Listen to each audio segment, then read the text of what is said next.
Good afternoon, everyone. Thank you for joining today's press conference. If you'd like to ask a question today, please use the raise hand function. I'll come round to as many of you as I can, but we've got lots of people in the room today, so please be patient. We're going to start with Gary Coswell, Sky Sports News. Gary, away you go. Hello, Thomas. Thanks again for your time. Hi, Gary. Why Chelsea? Why not? I mean, it was the opportunity. There's one of the biggest clubs in the world, in the most competitive league of the world. It was the moment, and it felt like we should absolutely not miss the chance to be part of the Chelsea family and to compete for titles with the best managers and the best teams. So that was a pretty easy choice. Does it concern you at all the club's reputation for getting rid of managers quite quickly? Yes and no, but on this level where I'm absolutely grateful that I can work on this level, it's like this.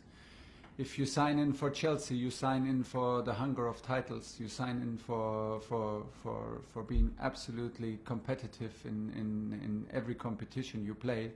I'm totally aware of that.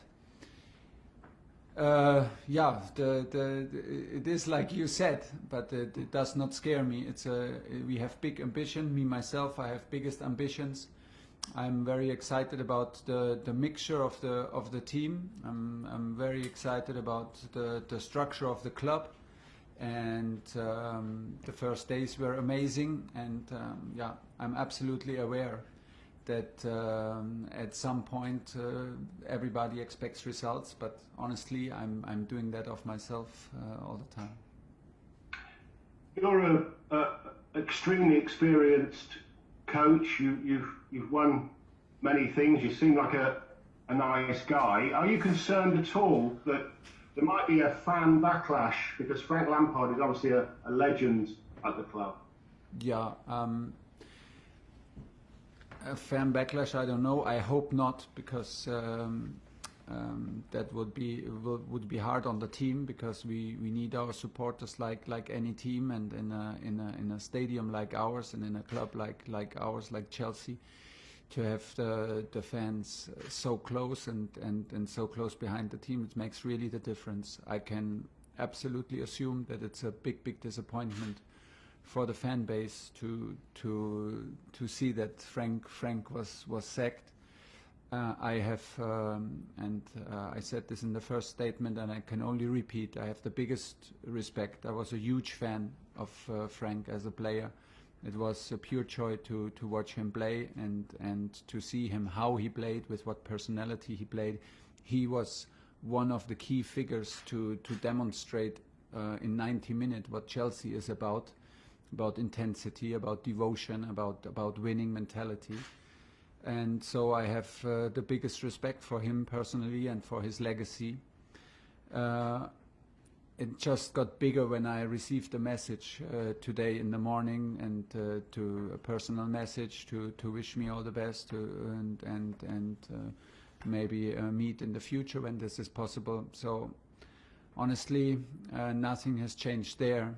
But in the last 72 hours, the club made clear to me that this is not my fault, clearly not my fault, and I cannot change the situation for him. The decision was made, and I was handed the opportunity. But I mean what I say, like before. Just a final question from me, if I may. Obviously, there's a little bit of a time to go now before transfer window closes on Monday evening. From what you've seen so far, are there any gaps that you need to fill in the squad? No, and it's hard to judge for me right now, because we have now 1 game, 2 training sessions. I'm very happy with what I see so far, with both trainings and the game yesterday, the performance, the attitude, and the talent and potential.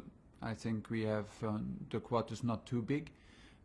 Right now we have N'Golo Kante came back today, so we have 22 players plus the goalkeepers. That is, regarding our program with 3 competitions, absolutely not too much. I have the feeling that right now, as the guys deserve to be trusted, and I want to trust everybody. If a possibility comes along that we all agree on making us stronger right away, and okay, we will not hesitate, I'm sure, but it's not like we have the absolute need to do something. Absolutely not. Moose, Talk Sport Radio. Hi Thomas, how are you? Nice to meet you. Hi, I'm fine. You're the 5th German manager to manage in the top 5. I look at some of the others. David Wagner was successful with what he did with Huddersfield. Yeah. Obviously, we've had Jurgen Klopp massively successful, Daniel Farke successful at Norwich. What for you is going to be success at Chelsea? Well, in the end, and the club makes this very clear, in the end at Chelsea it is about results. It is about results for us as managers. We always try to bring in performance, to bring in like develop players, to improve players, to increase their value, like also as seen as strong performances. And but in the end, like I said, I'm very realistic. I'm in a club whose DNA it is to win and to win, go for trophies. And I'm here to challenge every trophy we play for in the competitions, and that means that, yeah, realistically, this year it's the Champions League and it's the FA Cup. To speak now about the Premier League title there are too many teams in between us. This is not realistic, and we will just lose the focus if we start here. But you know, our job is also about relations in the club, and relations, of course, with the team, and to push everybody to the limit. And success is also to make the stadium happy. People should be excited to come to Stamford Bridge. People should be excited to watch our team. People should be excited and feel that the team plays with a special kind of energy and atmosphere. These are also the soft points of success. But in the end, we don't need to talk around a lot. At Chelsea, you play for trophies and titles. Do you think it's coincidence that you're German and that Chelsea need to get the best out of Timo Werner and Kai Havertz? Or am I being very cynical if I sit here and say that's one of the reasons why you were chosen, because Christian Pulisic, but mainly those two? Yeah, hopefully they talk. If it's like this, then that means they talked good about me, no? I'm not sure, but maybe it was not the biggest disadvantage in this moment. Maybe is that people can rely on that. I love to work with young guys. I love to work with guys from the academy, and we have a lot of Chelsea boys here in this squad, and we will push them to the limits. Yeah, but it was, like I said also yesterday, it was a bit strange. I step up for the first time in the middle of a season, one day before a match, and you do the first meeting, and you already know 4, 5, 6, 7 players. Because of course maybe they're German, maybe I have worked already with them or at least spoken with them, so that made it a bit easier for me. But hopefully there were some other reasons than just my nationality to be coach now. Last one, Moose, please. No, last one. I don't know if it's true, so it may not be true, but I read somewhere as a young boy, your favourite club in the Premier League in England was Tottenham Hotspur. Is that right? Oh, you're really digging deep, huh? No, I just yeah. No, but I want to be very honest, because we played the EuroLeague game with Dortmund in Tottenham, and everybody there was very friendly, and I just explained it. When I was young, there was no daily match live on the TV. There was no daily match live from Bundesliga. So what I could actually see was 1-2 minutes every 4 weeks, and suddenly a club like Tottenham Hotspur came across in our sports broadcaster once every 4 weeks. So suddenly I heard the name Tottenham Hotspurs, which was very sounded like a big adventure, and gave me a big advantage on playing with my friends, because they had no idea where that club was. So. and I talked about that story, and I was young and needed the money. Huh? No, but I was young, but that was one of my first experiences. I did not even know that it's a club from London. But now I'm absolutely aware that I work for the big rivals, and you can be very, very sure that we do everything to beat them next week. John Southall. Hi Thomas, John here from the BBC. Nice to meet you. How challenging is it to take over a club and a challenge like this in the middle of a season, especially a season like this where there are so many games coming up in a short space of time? Yeah. You might not get the time you would like on the training ground? Yeah, big challenge, because it is like you say, and we miss the supporters and we miss the energy. But it's not only the supporters that we miss. We miss also, for me, it's crucial to create a certain a special atmosphere and a bond on a daily basis here at Cobham Training Ground in the dressing room. But due to the COVID situation, we have a social distancing rule here. So at the moment we're using three changing rooms for our team. We cannot be in the gym or everybody together at the same time. We have to, and for me we cannot do the biggest celebrations in training when we do a 6 against 6. And all these little details that you maybe normally don't talk about and don't think about, they make the difference. Like also, they can make the difference to create a certain bond and a certain glue between the players, and to create an atmosphere that you step into a dressing room and that you can really feel it, and they are choking with each other and they bond with each other and they are like arguing with each other. That does simply not exist. And at the same time, of course, the biggest impact are the empty stadiums. And then, like you said, everybody is like, it affects everybody also on a personal level. So some players are a bit more scared than the others, more worried about parents, about grandparents. This is a huge thing to deal. And and we deal on this now and step up in the middle of a season. Yeah, but at the same time, like I said, there was no time to overthink it, and maybe that was good. And the outview on to be part of this adventure was too positive, and I was too hungry to hesitate. But it's a big challenge for sure. One more, please, John. I think I'm right in saying that you know Pep Guardiola reasonably well. Have you spoken to him at all about the Premier League, about the challenges that might throw up? Because I think of all the leagues in Europe, this is the one where everybody seems to be able to beat each other. We saw last night with Manchester United.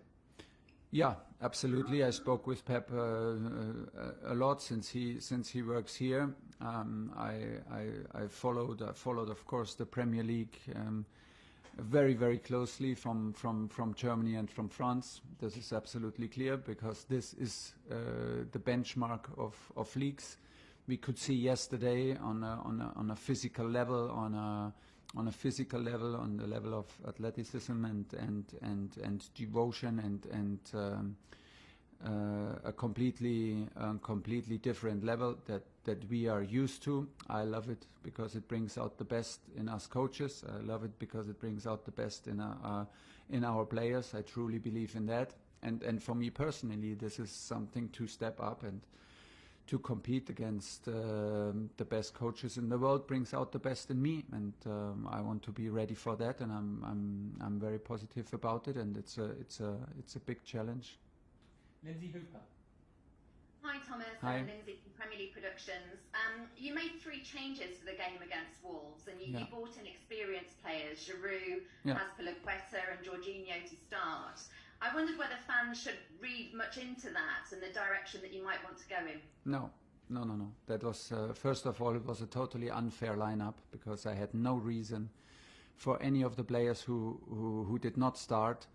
I had no reason why they did not start, because everybody deserved, because we started from 0 and the training before was excellent. So I made the choices for a little bit more experience, because I thought that if a club like Chelsea changes the coach in the middle of the season, a new coach steps in one day before the game, it's the 9th place. There are a lot of teams. I did not know how it affected the young players. I opted for a bit more experience tomorrow and to put this weight and responsibility on the shoulders of the more experienced players.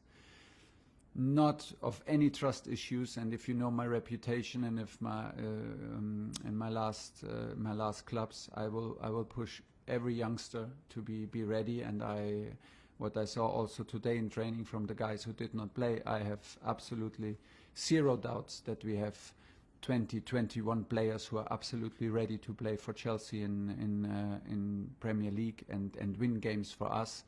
Nobody should read too much into this. We have to. This is like we have to get known to each other, and we have to do this in the middle of a season. And so that was the reason, but nothing else. Nick Purewall. Hi Thomas, thanks for your time. You said great news that N'Golo Kante's fit. You spoke briefly last night about how excited you are to work with him. Where do you see his best position? Because obviously he's played in loads of different roles in midfield, and you seem to fulfil them all well. But where do you think you best? I think he's the strongest on the 6-6 in the center, in the heart of the game. Gives him a little bit more freedom than he plays a 6, what he can do. But I like he's for me not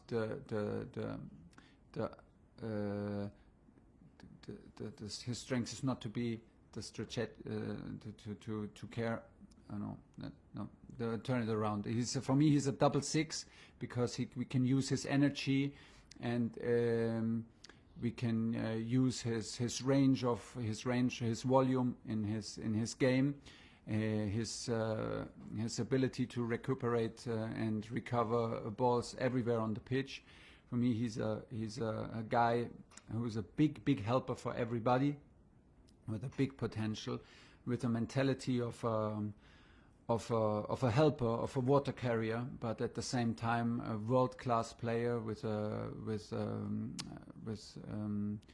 who played a crucial role in the World Cup win for France, and that's why it's super important to have him. And for me, the 6 is the best role for him, because it gives him a bit more freedom than he plays the 6, which demands a bit more discipline on the position and maybe cuts his wing a little bit, but I'm sure he could also play there. Okay, we've got time for 2 more in this section, then we're going to move on to the dailies and finish with Sundays. Carrie, one question for you, and then we'll go to Raphael from Germany Sky.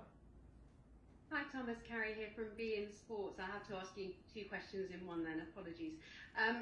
Just to follow up from Lindsay's question, your assurance to fans then that the academy players that Frank has showed such faith in won't be punished. You know, Mason Mount was captain in the match before it started in the last 10, created more chances than any other player. There's some concern, we know it's not, that it was a punishment. Of course, we know when it's not. And I'd like to get your opinion on Billy Gilmour, because we know how much you like the metronome in defensive midfield, the Verratti style play. Everyone very excited about him as a player, some concern he could go out on loan. Your assessment of all that, please. Of Mason and Billy. Yeah. And why you chose to leave. It Mason. Was just, I wanted like I said, I can only repeat, I wanted to take the weight off their shoulders. Of course, when I told them they're absolutely sure they can handle the weight, okay. I have no trust issues, but I wanted to give the responsibility in this special moment to a bit more experienced players, and have them in hand to be have them in hand to have strong guys also from the bench. There is nothing to worry about. I like what I see from Mason so far, from his personality that I get to know now since 3 days is amazing. Such a nice guy, such a competitive guy, such a lot of talent, and the most important, every game I watched so far, he leaves his heart on the pitch. He cares for Chelsea like 100%, and he gives the 100% he has every time he plays, and this is the best basis for a big development. And I'm very, very happy to have him around, and I will not stop pushing him, and I will not stop guiding him, and I will not stop trusting him. This is absolutely nothing to worry about. For Billy, the same in a different personal moment for him, because he didn't play the biggest role like Mason did in the last weeks. So maybe the decision yesterday for Mason was the toughest, and we spoke about this in person. And for Billy, I have a good impression. He is a very strategic guy.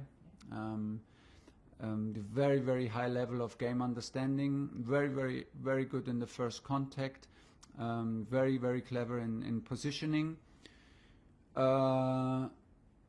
We see if he has the physical level on the highest, or if he can compete in the center of the field, in the most physical league in the world.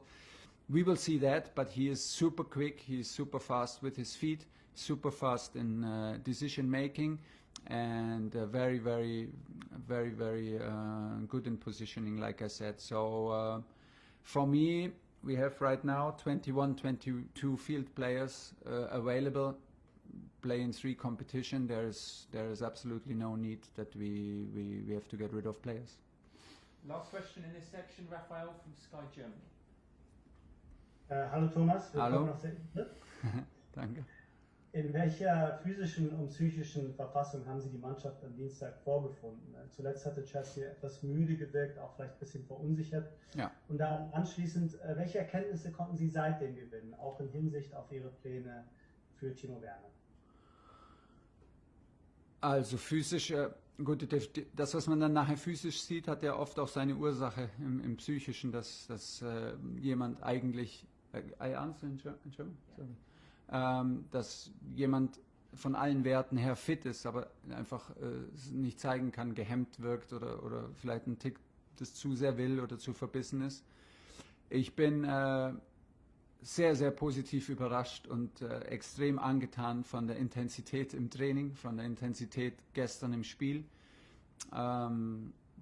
Wir konnten das Tempo halten. Wir haben extrem viele Balleroberungen im letzten Drittel gehabt, weil wir sehr, sehr intensiv und sehr aggressiv nach vorne verteidigt haben. Wir waren über 90 Minuten immer im Block. Die Abstände waren sehr, sehr eng. Darüber habe ich mich sehr gefreut und damit war ich sehr zufrieden. Auch wenn wir so im allerletzten Pass und im vorletzten Pass auf jeden Fall noch Luft nach oben haben, aber das war sehr, sehr gut.